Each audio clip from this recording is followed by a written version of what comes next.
Ladies and gentlemen, please take your seats. You know, we all remember Terminator 2 back in the day and the threat of Skynet taking over, but if an artificial intelligence helped you co-wrote your next album, and you're a band or a musician, do they get a writing credit? How does that work? What does that lead to? And if you're within the sound of my voice, that must mean you're in the seats with once more. As always, my name is Dave Voigt, and I'm the host of this podcast where we sit down with a wide-ranging variety of industry professionals, and we pick their brain about current projects, state of the industry, how they got started, and so very much more in a light and in a conversational fashion. And you know, if you like how we do things around here, I'm going to go out on a limb and assume that you do because, hey, you're listening right now. Subscribe to the podcast. You can find us pretty much at all the major platforms like Apple, Amazon, Spotify, Google, and plus we archive every single one of our episodes over at our In the Seats YouTube channel. So if you give us a like and subscribe there as well, we would absolutely appreciate it. Also, don't hesitate to check us out on social media. We're on the Facebook, we're on the Twitter, we're on the Instagram, and we're also on the Letterboxd, and we're on the TikTok at In the Seats for all sorts of fun stuff that's going on. And finally, but I do dare say most importantly, please pay us a visit over at In the Seats, intheseats.ca for all the latest and greatest from the world of film, television, basically the moving image at large, because if we love to watch it and write about it and talk about it, guess what? We love it when you come by and read about it and listen about it. On this episode, we got an interesting one. It's an interesting one. It is a documentary that has been doing the rounds in various cities all across North America, and it brings up some really interesting stuff and some ideas. It's called The Computer Accent from filmmakers Riel Roch Decter and Sebastian Pardo, and basically what it is it takes a story of a pop group who likes to push boundaries. They're called Yacht, and they tackle the greatest challenge of their career. They invite artificial intelligence into their creative process as cutting-edge technology collides with their DIY sensibilities. The band struggles to understand the future of music in general, really, and their place within it. It's really an interesting sort of what if, and we see them go through the process of making an album with artificial intelligence, and I'm not sure if it's a good thing or a bad thing, but it's definitely a thing, and it's an interesting thing. And like I said, if it is screening, it has been screening in various locations all around North America. So if it is coming to you soon, I would do recommend you go check it out. But first, check out our talk with Sebastian and Riel, the directors of the film, and we asked them about just sort of the idea behind this and why they wanted to document it, and so very much more. And I hope you enjoy the talk, because between you and me, it's a pretty good one. Good morning. Yeah, obviously, first off, Riel, Sebastian, thank you so much for the time today, and congrats on the film. Absolutely loved it. Oh, thank you. Thank you so much. Yeah, absolutely. Happy to be here. My first question is, walk me through the origins of, what came first, the chicken or the egg? Did you guys go to Yacht? Did Yacht come to you? How did this all start? The chicken came first.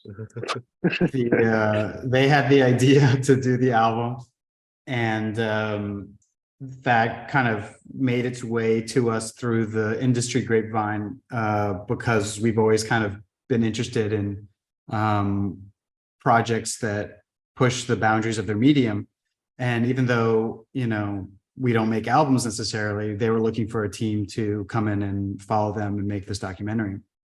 And so we met with them and had a great meeting. And it was much like the meetings we have with directors, because usually we act as producers. And it was a great collaborative energy. And we thought that this would be a way that the five of us could kind of make a movie together and that we would direct it ourselves. And so it was a very organic thing. No, I'm curious. Yeah. Go ahead, Riel, please. No, I was. You go ahead. It's all good. No, all right. No, but in watching the film, I was so struck by the idea of. It almost feels like they're letting the creative process. They're letting the AI do the work almost. And when it comes to art, that feels on one end exciting, but also terrifying on the other end. And I'm kind of curious, when you guys were going into this, what what were the ideas that you wanted to explore as they sort of go through this entire process? Well, I think initially, much like the band, I think we didn't understand what the technology was capable of. And so we really went in thinking that we're at a stage where they could just hand in all of their previous albums and that some, machine learning program would spit out like comparable songs, like derivative songs of theirs with, singing and lyrics and everything. I think we were like naive, at least I was, to how much it could be done and how much it would just be them putting their name on this act, and that it wouldn't, that there wouldn't have been that much of a creative process per se on their part. And what the film, or the process of making the film kind of reveals, is like how much the technology isn't at that stage yet, but not that it's behind per se, but it just kind of functions differently than we initially thought. And yeah, I mean, I think there's a tremendous amount of creative energy given to this kind of selection process of like, well, the artificial intelligence has given me this set of data back, and like, what am I going to choose as an artist to utilize? So, I was talking to a friend yesterday, and they were talking about GPT-3, which is or 4 now. I don't remember which one we're on. But that they're literally using it as a writing aid. When they get writer's block, they're like, I'm kind of at a dead end. I'll just give a prompt to this AI, and this AI is going to give me some ideas. I'm not going to take exactly what it says, but it's like using it as a way to kind of generate ideas. And I think at the end of the day, that's sort of what all of this was, Cool. No, but I mean, on one end, to me, I'm not trying to sound prudish or weird or anything. It almost like no, but from an ethical standpoint, it almost seems like Sure. weird to use artificial intelligence as a creative sounding board. Well, if you think of technology as a means to do things with fewer calories, right? Like an axe allows me to cut wood faster, a chainsaw even faster, right? What you start to think of these tools as doing is that they are iterating faster. They're allowing you to explore maybe one-off ideas that normally the opportunity cost would be too high. It would take you months to see through this symphony idea you have. Well, maybe you can sketch it out in a matter of days and see if it's worth really investing in. I think that, computers have leveraged our ability to do more with less. Think about graphic design, visual effects. Like there's a lot of tools that we use that allow us to expand our creativity, and have also brought more people into the conversation. I don't need to have a clean recording studio to record a cello and a horn section. I can do that synthetically. And so the idea is that these tools can help bring in people who maybe don't have a classical training or don't play instruments all that well, and they can be part of the 10,000 monkeys on typewriters creating new things is interesting. But yeah, I think there's a distinction that needs to be made between craftsmen and artists, and where an artist's talent lies is in synthesizing something that's uniquely human and uniquely cogent or relevant or beautiful, that other humans will recognize as such. And a craftsman is maybe more in the realm of technical proficiency. You can have a violin prodigy who's 12 years old, who maybe hasn't lived life in any sort of way that can be profound, but can imbue their playing with a soulfulness that seems profound. Right. And so I think, yes, AI can come into the space and do things that are very technically impressive, but it never really robs humans of the artist's spark. And so our goal is to kind of remain vigilant about like, well, what is the artist's role in all this? And yeah, it is a thing that will displace, there's a lot of people who rely on being craftsmen to make a living. And that is something that is a real issue. And it's something that's already kind of, since the Industrial Revolution has already started to happen across a lot of different sectors. So there is a good reason to be fearful, but I also think there's an ability for this to leave for humans what is expressly human and actually force them to be more human, like a little bit of an arms race. It's not merely enough to do something technically proficient. You actually have to have some unique insight or have some sort of point of view or perspective that a robot cannot synthesize through big data, you know? I agree 100% with you on that. And I love how you put that, because I mean, I think in the film, just seeing the band, even themselves, sort of struggle with, struggle with that sort of idea that you brought out of being a craftsman or being an artist, and sort of having to kind of talk it out. It isn't a very important process. And I mean, I'm kind of curious for you guys, how was the band to work with? I mean, especially during this entire process, because I can imagine, I mean, even some of it showed up in the film that, like, even they're getting frustrated and there are maddening moments for them. I mean, how did you find the process of seeing them vulnerable in their creative process? Yeah, I mean, I think as producers who have often, produced for different artists, I think we're used to seeing a certain amount of vulnerability. Well, I was actually a lot of vulnerability in the creative process. So I think we're kind of used to that. It is very vulnerable to make work and to share it with people, even at the beginning when you're just working with a director and they're sharing their script or their treatment. It's like every stage of that is vulnerable. It's like, here's my idea, where that kind of bouncing board. I think in this case, we are filmmakers and not musicians. I think there's some vulnerability, certainly for the band, like getting back out there, some vulnerability about putting out this album and it maybe seeming like another stunt given what's happened to them in the past. So there's certainly some vulnerability around the release and like the optics of the album, which, kind of worked through over the years that we worked with them. But I think in terms of the recording process, yeah, there was a lot of frustration. But I think, it's always going to be a frustrating process. And I think Claire says it well in the film, like going into a studio or any kind of creative process with just a blank page is like really, really scary and challenging. And I think they've always kind of created these boundaries or this framework or these rules around any project that they attempt. I think this one was the most challenging because those rules had to be crafted within the limitations of the technology that they were using. And so you see often in the film they're like bouncing ideas around, like, well, can we bend the rules a little bit, can we, and yeah, there's some frustration in that, but I think ultimately it forced them to make work that they actually are really proud of. And I think listening to, having been in that process, like listening to every little bit of those songs get created, it feels great to listen to them now. So I think they feel quite rewarded at the whole process, even though, it was quite frustrating. No, I mean, I'm curious, do you think you guys could even one day flip the script and sort of make a film as directors or even as producers with sort of an AI input? Because, especially on an independent level, it definitely feels like it would be even more of a challenge because, things are fluid. You've got to move in sort of motion, and that you're not making a $300 million Marvel movie where everyone has to have a sort of a meeting before the next shot.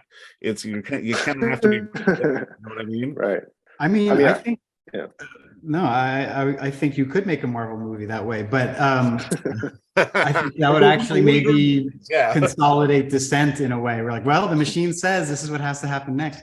And there's certainly enough of the films made that you could get a pretty good training data set. I think that's already happening. Just talking to the filmmakers we work with, they're already bringing these tools, like Riel was saying, GPT-3, helping them for a creative block. Filmmakers we work with are also using it to help visualize early ideas about the film, and then they might get feedback from those images that inspire more things. So I think in that kind of way that we were talking about earlier of a shaping tool. Now, if you mean, handing it over to an AI editor or something like that, I think that's probably a little more far off. But I think that it's probably an indictment of the film industry that we joked about using it to make a Sundance film or a Oscar film, because those things have become so predictable or kind of on rails. You have a very clear idea of what those things mean. And as such, you can create probably a pretty good data set that could train a script to make something that would succeed in those environments. But that's a very different thing than making a perhaps good movie, right? Because that's a lot more open-ended. It's a lot more about the questions that we talked about earlier about art, like, can you make something that actually people will point to and say, yes, this is something true or unique or points to some sort of, thing of life. And I think with the way the industry is kind of going, a lot of those films don't necessarily fit neatly into the industry. And so, I think if you're using algorithms to kind of decide what to make, which is de facto what these streaming platforms are doing, they're taking data from what people watch and then use that to decide what to make. Yeah. So you're having algorithms on both ends kind of like converge and create this this maybe less alive space that I think probably is well suited for AI making key decisions about movies and removing this kind of risk factor that Hollywood seems to be so averse to, allowing humans to take risks, both from the director side, from the executive side. So I think the indie space is the kind of place to experiment with things that are maybe off book, are not so easily quantifiable, but it's a tough space to do that in as well. So I think it's funny, like we certainly had moments while we were editing and having a hard time struggling on the edit to be like, well, what if we just turned it over to AI? Like, that was like our parachute, like, let's just do that. We have to make this good. Yeah, our cop out. But I actually think like editing, the entire process of editing is like so much about how humans will react to what you're editing, right? Yeah. Like leaving the shot on a little long. It's like, it's such a, similar to music. Like there's an artfulness into how you're trying to get people to feel about the pictures you're showing them in that order and the sound design around that. So in order to get a AI to do that as well as a person, like, seems like an enormous challenge, but not like an impossible one. But you would have to create something that follow those implicit rules of like what makes editing like powerful to people, I think in the Walter Murch book, I think it's him, and thus the name of the book is In the Blink of an Eye, is that edits are actually, if you watch people where they naturally blink, there's often an edit point. Right. That's how human the edit is. There's something like subconsciously happening that we recognize now's the place to move on, or now's the place to cut. So to your point, it's not as easy as just ABC. There is something else happening there. And I forgot my other point, but yeah. So, just to put a bow on this, would you guys say sort of that the crux of this film would be to sort of remind people that I guess the AI is a tool in creating the art as opposed to the art? Like, it's not creating the art for the artist, it's helping the artist create the art. 100%. And I think that, and just using the word tool, right? Tool is a human-centric thing. Hammers have handles because we have hands. The tool is a mirror. It's a reflection of what we value and what we see in the ways that it's useful. So, this AI generating lots of, let's say, thousands of notes, it's the humans who select the notes that they deem useful. And so, it's trained on human data, manipulated by human creators, and ultimately composed by humans. And I think that's a thing that people run away with, this idea of AI as this other thing or this strange intelligence. And, it's not us. It's not going to speak our language, and it might do things that are wrong, but we're defining what's wrong. So at the end of the day, it always kind of comes back to us. So it's a mirror and it's a tool, and tools are mirrors. And it's the hammer and the nail. The hammer and the nail will Yeah. exist separate of one another, but if the person doesn't pick up the hammer to put the nail in the board, And if you're a hammer, the world is nails, right? exactly. But you know what, guys? I think you've done a fascinating piece of work here, and just I'm glad it's out there for audiences now to see. And just thank you both for the time today. Thank you Really so much. appreciate it. Appreciate Yeah, it. thank you so much. And don't forget to visit our friends over at Bay Street Video for all your DVD, Blu-ray rental, or purchasing needs this summer, as they are still open for curbside and some mailing delivery as well. Over at 1172 Bay Street, Toronto, Ontario, Canada, you can give them a call at 416-964-9088. That's 416-964-9088. Or send them an email at baystreetvideoto@gmail.com for any of your DVD and Blu-ray needs.